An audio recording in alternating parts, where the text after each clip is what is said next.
Заваленную мешками со строительными материалами и мусором самую большую библиотеку города узнать сложно. Впрочем, в дальнейшем от старой читальни здесь останутся только стены, а вот полы поменяют. Сейчас выравнивают основания и выполняют грубую заливку.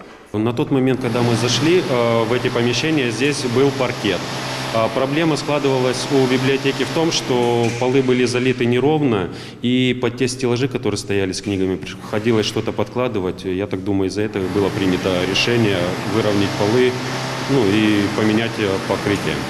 Гнилой паркет заменят на современный линолеум. К этим работам приступят в середине декабря. Строители будут работать бок о бок с сотрудниками библиотеки, которые продолжают обслуживать посетителей в холле читальни. Раз в месяц примерно прихожу, очень рада сотрудникам, всегда помогут, подскажут. Сейчас такой сложный момент, когда идет ремонт. Мы ремонт этот ждем и открытие новой библиотеки. Я думаю, что ждут читатели не только взрослые, такое моего поколения, но ждут и юные читатели, и подростки, все ждут.